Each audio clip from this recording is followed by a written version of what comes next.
nataka unisikilize tunapoweka utangulizi leo na kesho tutaendelea. Amen. Naweza kanipandishia kidogo tu mic, pandisha tu. Kwenye story ambayo tumesoma ni story ya Yakobo. Nataka unisikilize leo, alafu kuanzia kesho ndio tutaanza kuandika. Ni story ya Yakobo alipoenda kwa mjomba wake anaitwa Laban. Na wote tunafahamu kwamba sababu ya Yakobo kwenda kwa Laban ni baada ya kupitia ugomvi kati ya Yakobo na Esau, wakati ambao Esau alipokuja kupokea mbaraka kwa baba yake, akakuta tayari ndugu yake Yakobo ameshapokea huo mbaraka. Wale tunaosoma Biblia tunafahamu kulitokea ugomvi katikati yao. Esau ni mtoto wa kwanza wa Isaka na Yakobo ni mtoto wa pili, japo ni mapacha. Kwa hiyo kulitokea ugomvi katikati yao na Yakobo akaamua kukimbia, ndio akaenda kule kwa mjomba wake anaitwa Laban. Alipofika kwa Laban, maandiko yanasema Laban alikuwa na wasichana wawili. Wa kwanza anaitwa Lea na wa pili anaitwa Raheli. Kwa hiyo Yakobo alipofika kwa mjomba wake, macho yake yaliona, haleluya, na hayakumuona yule mkubwa. Maandiko yanasema mdogo ambaye anaitwa Raheli alikuwa ni binti mzuri wa uso, emsema mzuri wa uso na mzuri wa umbo. Kwa hiyo yule mdogo anayeitwa Raheli alikuwa ni mzuri wa uso na alikuwa ni mzuri wa umbo, kiasi ambacho Raheli akitembea akipita hapo unabaki unaimba Bwana Mungu na shangaa. Haleluya. Bwana Mungu na shangaa, mpaka uwe na dimbili ndio utaelewa. Yani unashangaa ule uumbaji wa nani? Wa Mungu. Kwa Yakobo alivyomuona Raheli alisema I can't wait. Sio kwa uzuri huu, ni mzuri wa uso lakini pia ni mzuri wa nini? Wa umbo. Ndivyo maandiko yalivyoandika, sio mimi. Amen. Lakini yanaandika hivyo ili kuonyesha msisitizo. Na jana nilisema hakuna mtu mbaya, lakini viwango tunatofautiana. Kwa hiyo Lea, maandiko hayakusema kama alikuwa mzuri, ila wamesema Lea ambaye ni binti mkubwa alikuwa na udhaifu wa macho. Sijajua kuwa dhaifu wa macho maana yake nini, wa theolojia watatuambia. Kwa hiyo Lea alikuwa na udhaifu wa macho, lakini Raheli ni mzuri wa uso. Yani ukimtazama raba sanda ribo shata, unanena kwa lugha. Haleluya. Ukimwangalia usoni unanena kwa lugha. Ukiangalia umbo, hapo ndio unashandalize kabisa mpaka mbingu zinashuka. Amen. Kwa Yakobo alipomuona akasema I can't wait. Ikabidi aende kuongea na mzee. Kaambia mzee, macho yangu yameona, na sijajua kwa sababu ni mjomba wake, how comes anapenda na binti yake na sio issue. Agano la Kale halina shida. Okay. Mtheolojia anasema Agano la Kale halikuwa na nini? Na shida. Kwa hiyo Yakobo alimpenda mtoto wa mjomba wake yule mdogo. Kwa akamwambia anko nimependa huyu binti. Anko akamwambia afadhali kabisa ni bora nikupe wewe kuliko kumpa mtu mwingine. Kwa akamwambia tumika miaka 7 kwa ajili ya kumpata huyu Raheli. Yakobo akasema kwa uzuri niliyoona miaka 7 si kitu. Bwana asifiwe. Kwa uzuri aliouona akasema miaka 7 sio issue, nitapiga kazi. Na Biblia inasema Yakobo alitumika miaka 7 kama siku chache kwa ajili ya Raheli, na alipomaliza ule muda, Biblia inasema Laban alifanya send off, kama sio harusi lakini aliifanya jioni. Kwa ile send off aliifanya jioni, na ilikuwa kagiza kameingia, kwa wamefanya sherehe pale. Ilipofika muda wa kukabidhiwa mke, badala ya kukabidhiwa yule mdogo ambaye ni mzuri wa uso na mzuri wa umbo, Biblia inasema Yakobo akakabidhiwa yule mkubwa ambaye ni Lea, ambaye ana udhaifu wa macho. Bwana asifiwe. Haleluya. Kwa ule usiku mzima, ule usiku wote, Yakobo hakuweza kugundua kwamba amebadilishiwa. Waliimba tenzi za rohoni, Bwana Mungu na shangaa, usinipite Mwokozi. Waliimba tenzi za rohoni. Haleluya. Sema amina kama mmenielewa. Kwa hiyo asubuhi anaamka, anaangalia, anajua nimetumika kwa ajili ya mdogo ambaye ni mzuri wa uso na ni mzuri wa nini, wa umbo. Kwa hiyo asubuhi anaamka, unajua unapiga miayo. Yakobo anaangalia aone uzuri wa mke aliyeoa, anaangalia usoni, anashangaa, anaona yule ambaye ana udhaifu wa nini, wa macho. Akasema labda naota. Anaangalia uzuri wa umbo, anashangaa ni kambaombao. Haleluya. Bwana asifiwe. Akashtuka, akasema what? Akasema hii sikubali. Akamfuata anko, ambia anko, nini umenifanyia? Tulikubaliana nitumike miaka 7, utanipa mdogo, wewe umenipa mkubwa. Ndiyo anko anamwambia, angalia tena ule mstari wa 26. Fungua mstari wa 26 tusome pamoja. Kama una Biblia kwenye simu, fungua tusome pamoja. Ni vizuri ukayachunguza maandiko, ukawa kama wana wa Beroya.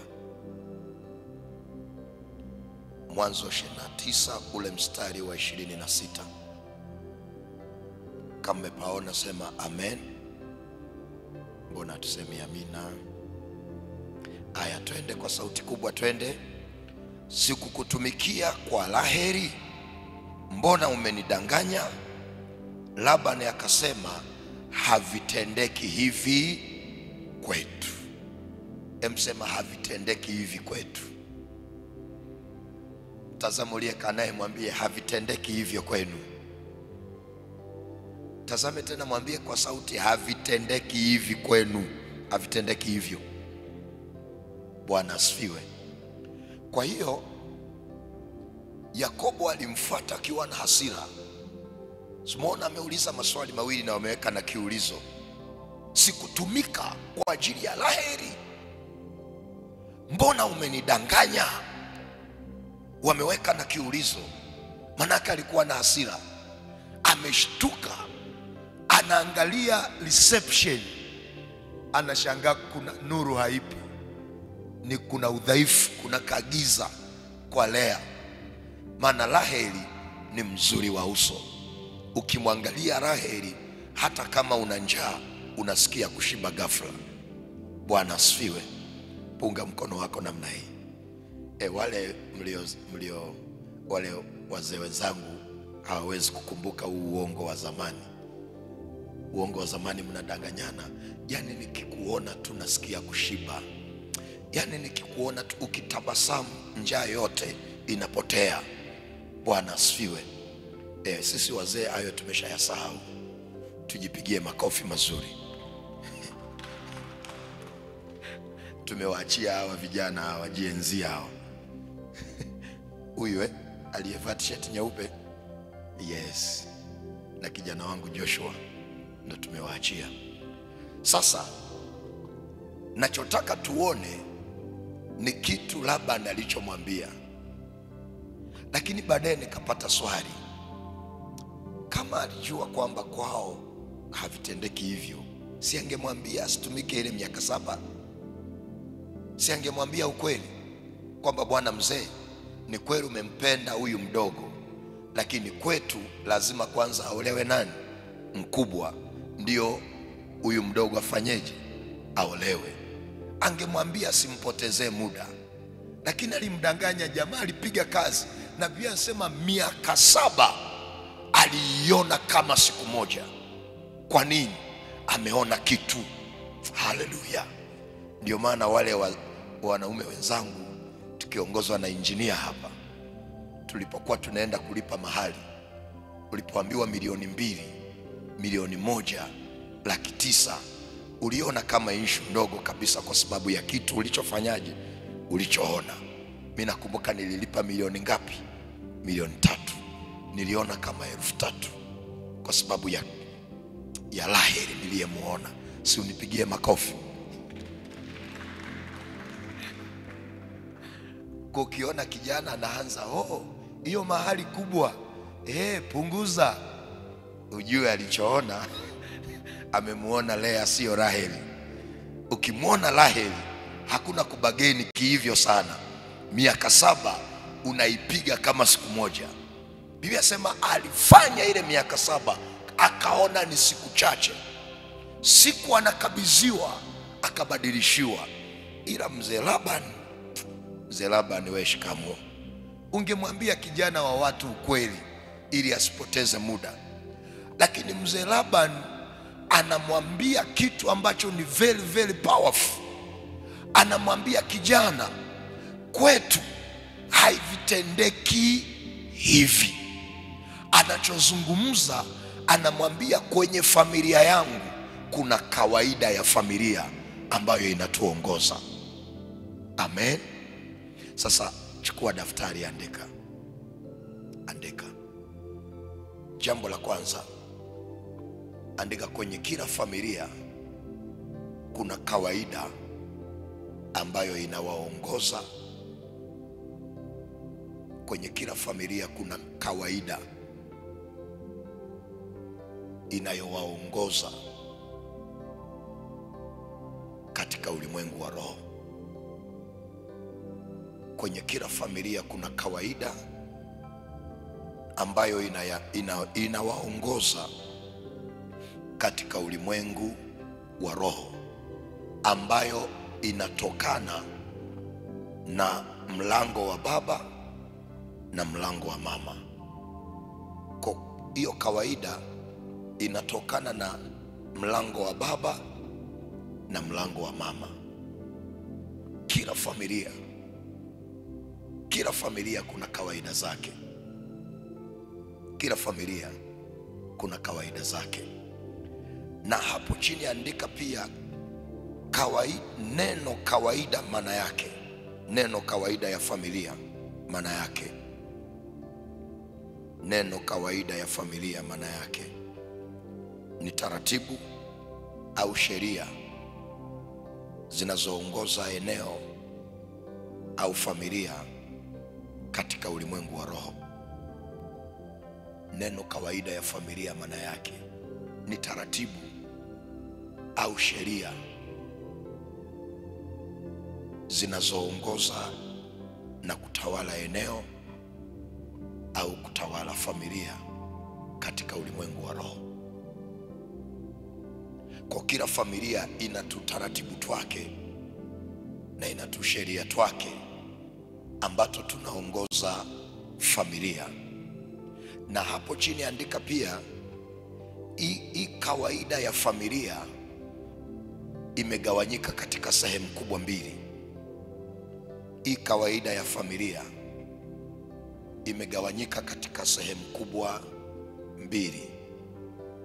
Sehemu ya kwanza ni kawaida za familia ambazo ni nzuri. Kawaida za familia ambazo ni nzuri, sheria na taratibu za familia ambazo ni nzuri kabisa na wala hazina shida. Kishaandika kwanza hapo unisikilize, kwa sababu nikikwambia tu kwamba kawaida ya familia ni kitu kibaya tu nitakuwa na kudanganya. Kuna kawaida za familia au za eneo ambazo ni nzuri kabisa. Kwa mfano, sisi tuliokuwa zamani, kwenye kila familia ninaamini kulikuwa na kiti cha baba ambacho huruhusiwi kukaa, na mgeni akija anaambiwa kwamba alo, hichi ni kiti cha nani? Cha baba. Hiyo ilikuwa ni kawaida nzuri, kuweka utaratibu na heshima kwenye familia, kwa sababu baba ndiye kiongozi. Tunaenda sawa eh?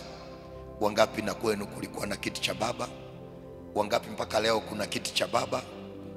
Msiseme uongo. Leo hakuna kiti cha baba kwenye familia nyingi, kila mtu anakaa popote, si ndio eh? Haya, zamani kulikuwa na kawaida ya familia kwamba kwenye chakula hauruhusiwi kunawa kabla baba hajanawa. Tutakiane amani tuliokuwa na hiyo kawaida. Na pia mkishamaliza kula hauruhusiwi kunawa na kuinuka kabla baba hajafanyaje? Hajanawa na hajainuka. Wangapi mlikuwa na hiyo kawaida kwenu? Sisi mzee alikuwa anatufanyia kama vile kamchezo hivi, alafu ni siku mama amepika wali na nyama. Haleluya. Sasa hivi ubwabwa ndio tunaona kitu cha kawaida sana, ila tuliozaliwa vijijini zamani, siku ya kupika wali mama anawaambia fanyeni usafi mapema, alafu mkimaliza ndio tunapika nini? Wangapi na nyie mlifanyiwa hivyo?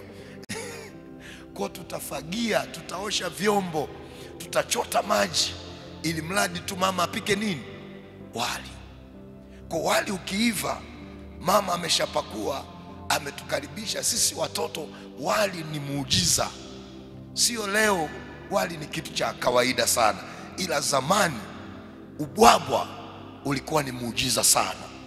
Sasa tumeshakaa pale, yani viroho viko, tunaenda kumkaribisha baba. Baba, karibu chakula. Ndio kwanza anasema nakuja, alafu akija anaenda kwanza nje kwenye network.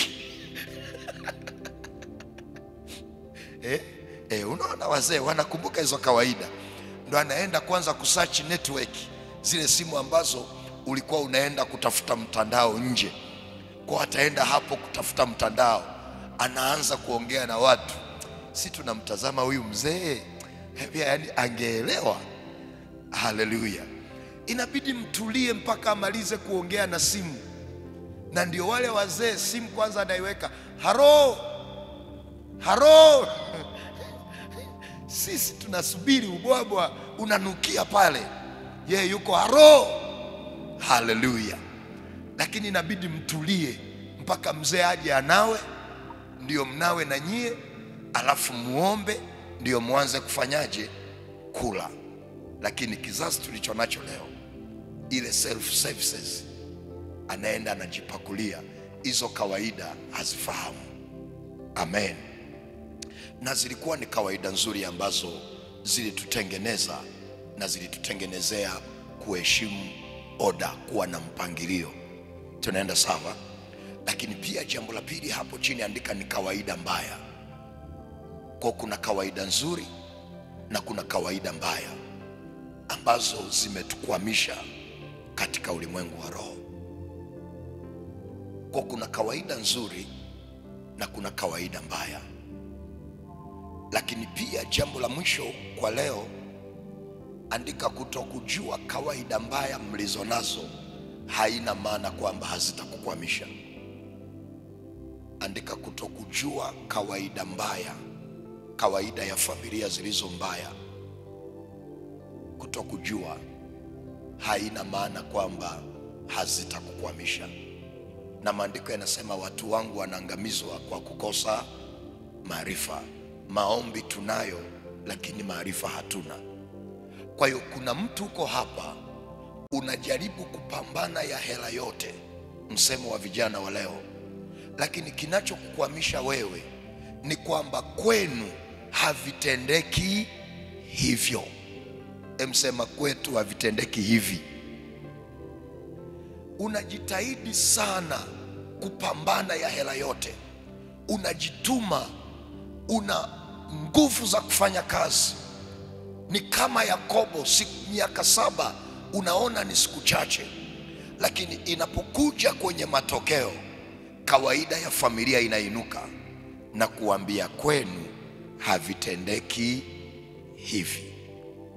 Nilienda usharika mmoja, sitautaja, nikakuta kuna kastori ka kijana mmoja ambaye alikuwa ni wale church boy, ni mtumishi wa pale kanisani na alikuwa na kibali kikubwa sana pale kanisani. Lakini nikakuta yule kijana amempa mimba mwimbaji mwenzake wa kwaya. Kwa ikawa ni gumzo pale, na wale watu wa usharika wasema fulani haiwezekani, fulani haiwezekani, alivyokuwa ameokoka haiwezekani. Na yule kijana ameshakimbia, hata kanisani haji tena. Mimi nikawa interested kumtafuta huyo fulani, nikatafuta namba ya simu. Na unajua kanisani, sijajua, sio makanisa yote, lakini kuna makanisa leo yamegeuka kuwa mahakama ya hukumu badala ya kuwa hospitali ya kutibu wagonjwa, kwa sababu Yesu hakuja kutafuta waliokamilika, alikuja kutafuta waliopotea. Na kuna mtu mmoja anasema kanisani ni sehemu ya wagonjwa ambao wameenda kutafuta uponyaji. Bwana asifiwe. Lakini tuna makanisa sio yote, wakiona mtu ameanguka kwenye dhambi, hatuna tena ile huduma ya kwenda kumtia moyo na kumsaidia na kuongea naye ili afikirie toba na kusimama tena. Makanisa mengi tulio nayo leo yamekuwa ni makanisa ya kunyosha vidore, ya kunyosha vidore. Kwa huyu kaka alikimbia kwa sababu kila mtu anamnyoshea nini? Kidore. Hakuna aliyekaa naye na kumsaidia. Mimi nikatafuta namba ya simu, nikampigia, nikamwambia mimi ni fulani na niko hapa usharikani kwenu kwa ajili ya semina, nimesikia yaliyokupata na nikawiwa nikutafute, ukiweza naomba tuonane. Yule mtu akasema ninaogopa.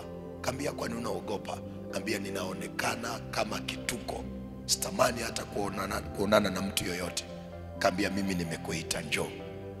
Wakati alipokuja tunaongea, nikaanza kutafuta kwa nini amefanya alichofanya.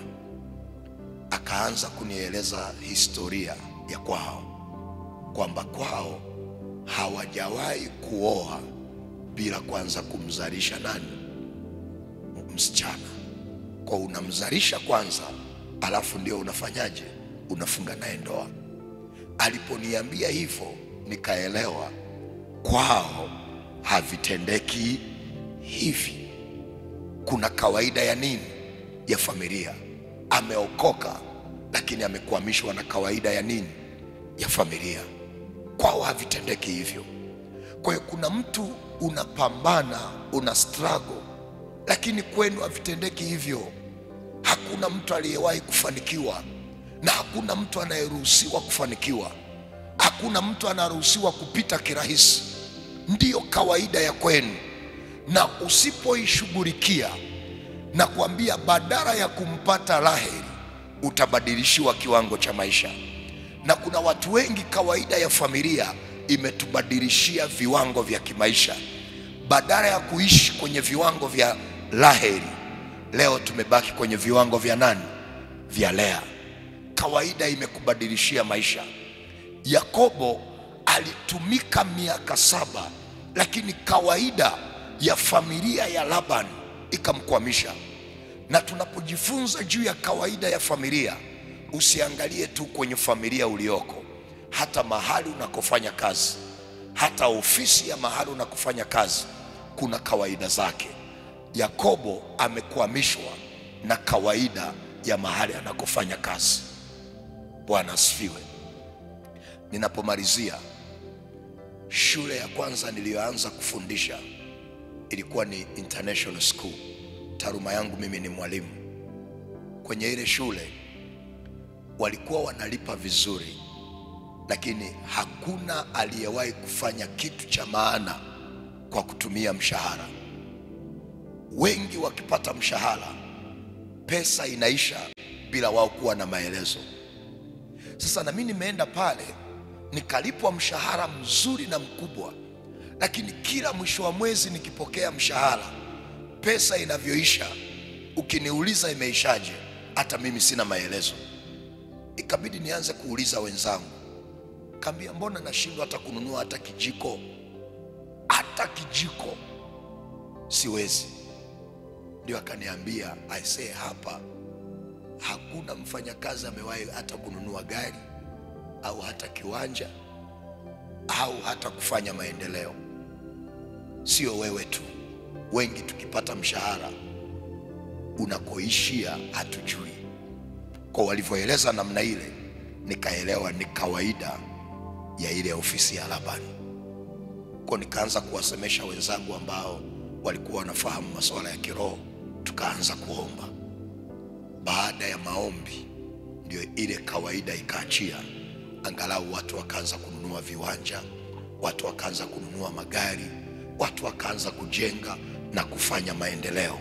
Lakini ni mpaka tulipoondoa ile kawaida iliyoko kwenye lile eneo. Bwana asifiwe. Kwa hiyo na mimi ninakuombea kawaida yoyote inayofuatilia maisha yako iachie kwa jina la Yesu. Hata kama kwenu haivitendeki hivyo, wewe utafanya kwa jina la Yesu. Hausemi hata amina? Kuna mtu anasema kwetu havitendeki hivi, kusema amina ya sauti. Mwambie jirani, sio wewe, ni kawaida ya kwenu. Kuchelewa morning glory kama nilivyochelewa leo ni kawaida ya kwetu, si ndio? Bwana asifiwe. Kutokuja semina ni kawaida, lakini wiki hii tunaivunja hiyo kawaida. Amen. Wiki hii tunaivunja hiyo nini? Hiyo kawaida. Kutokushuhudia mtu kumkaribisha kwenye semina sio wewe, ni kawaida. Tazame jirani, mwambie ni kawaida ya kwenu. Haleluya. Basi nyanyua mkono wako juu, shika na sadaka yako, tuombe. Kwa hiyo niombe kesho tujitahidi kuwahi. Na kesho nitasimama saa 12:20 nitakuwa nimesimama. Kwa tujitahidi kuwahi. Vunja hiyo kawaida. Mshuhudie na mtu mwingine, mwambie tuna somo zuri asubuhi, lakini pia tuna somo zuri jioni. Mshauri asikose, ni wiki moja tu. Mshauri na jirani yako asikose asubuhi, asikose na wapi? Na jioni. Amen. Basi nyanyua sadaka yako juu na mkono wako juu. Sema, Bwana Yesu, kwenu ni kawaida kutokutoa sauti, ila kwenye umbea sauti inatoka. Nyanyua tena sadaka yako juu, sema, Bwana Yesu, asubuhi ya leo kwa sadaka hii na kwa maombi haya ninavunja kila kawaida ya familia inayonichelewesha, inayozuia maendeleo na miujiza kwenye maisha yangu.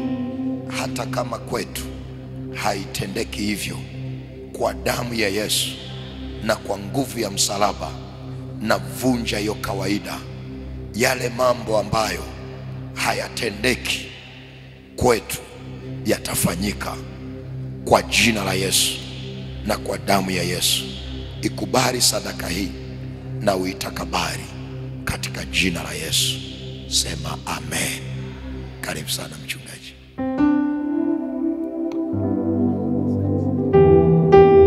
Pigie Yesu makofi mengi.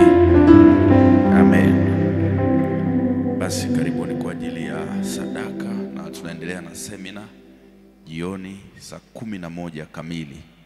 Mungu akupe nafasi ya kuwa hapa. Waalike watu wengi kadri inavyowezekana. Kama kuna makundi mbalimbali ya watu kutoka Singida, watu kutoka Mbeya, tuma huko. Watajua wenyewe. Wewe tuma huko.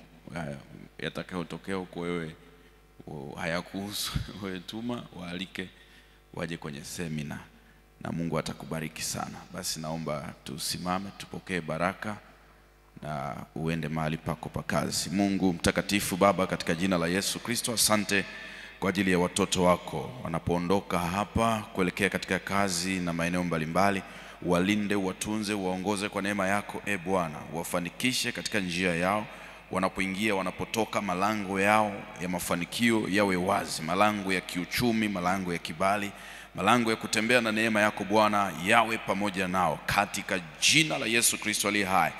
Uwe pamoja nasi tena Bwana hata jioni ya leo tunapoendelea na semina. Wabariki watoto wako, bariki mtumishi wako Bwana ambaye umempa nafasi ya kunena neno lako katika awamu hii na zamu hii.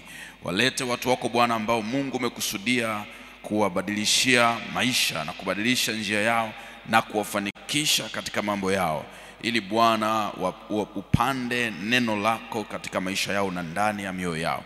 Uwe pamoja nasi siku ya leo, tunaibariki ikapate kutufanikisha, iwe siku ambayo Bwana inaandika historia ya kutufanikisha katika maisha yetu. Uwe pamoja nasi tangu sasa na hata milele, katika jina la Mungu Baba na la Mwana na la Roho Mtakatifu, amen. Pokeeni baraka za Bwana. Bwana Mungu akubarikie na kukulinda, akuangazie nuru za uso wake na kufadhili, akuinulie uso wake, akupe amani yake, kwa jina la Baba na la Mwana na la Roho Mtakatifu, amen. Mungu akubariki. Karibu kwa ajili ya sadaka na karibu jioni kwa ajili ya semina.